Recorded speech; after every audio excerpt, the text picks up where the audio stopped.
Alors, on va regarder donc une partie short Kasparov. On va arriver au cœur de la position. C'est une nage d'or, donc c'est ce qu'on regarde avec fou C4, E6, fou B3, B5, petit roc, fou E7, dame F3. Donc premier coup, dame F3. On profite de l'affaiblissement de la diagonale, H1 A8, comme on peut voir ici, pour passer sa dame sur une case active. Dame C7. Hein. Il faut savoir que les blancs menaçaient déjà E5 dans cette position. Donc dame C7, dame G3. Et ici, il y a deux variantes possibles. Il y a petit roc ou cavalier C6. On va regarder cavalier C6. Cavalier prend, dame prend. Tour 1, on défend le pion E4. B7, on se développe A3. Voilà, la position est à peu près stabilisée. Là, Kasparov joue un coup très beau, tour D8. L'idée en fait c'est de profiter d'arriver à jouer D6, D5. Ça paraît complètement dingue, mais si on regarde une variante comme par exemple la variante suivante, on va regarder dame prend G7, tour G8, dame H6, D5. On prend, cavalier prend, tour prend, cavalier 4, tour D1. Donc on voit que l'idée donc basée sur la colonne G et la diagonale sur le pion G2 est très fort pour les noirs. Donc tour D8 est un coup vraiment très intéressant.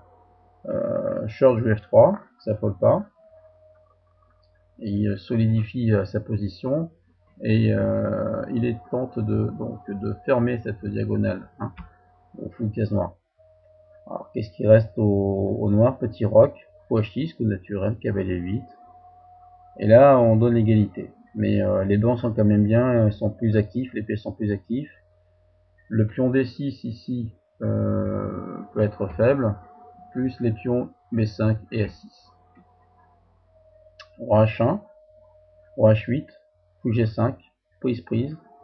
Et là on a compris l'idée de roi H1, c'est d'éviter un coup comme dame C5 qui aurait pu donc tout simplement échanger les dames.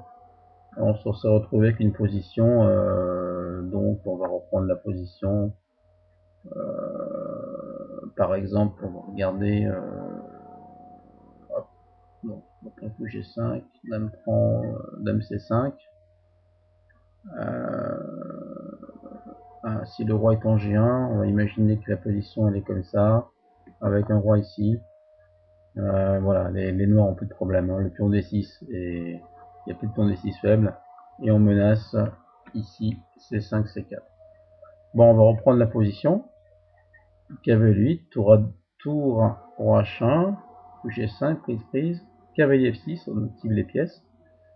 Tour D1, magnifique pression des pièces blanches sur le centre et bientôt peut-être sur le roi. Tour D7, on double. Dame C5, propose d'échange. Dame E3. L'idée est aussi de ramener le roi en G1 et en F2. Roi G8, roi F G1, roi F8. Alors là évidemment meilleur était dame prend E3 avec la suite D5. Et là il y a égalité après cavalier F6 complète. Roi F8 un coup un petit peu bizarre. Dame F2, roi 8, G6. Cavalier D4, dame E5. Les blancs consolident leur position. G5, un coup actif qui empêche F4. C3, et là on va assister à une belle démonstration donc de short sur les pions B5 et A6 qui sont faibles.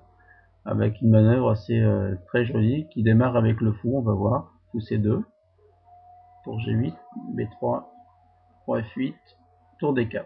L'idée, tour B4. Et ensuite, on mettra le cavalier en D4. Roi E7, A4. H5. Prise, tour B4. Et voilà le pion B5 qui est quasiment perdu maintenant. H4.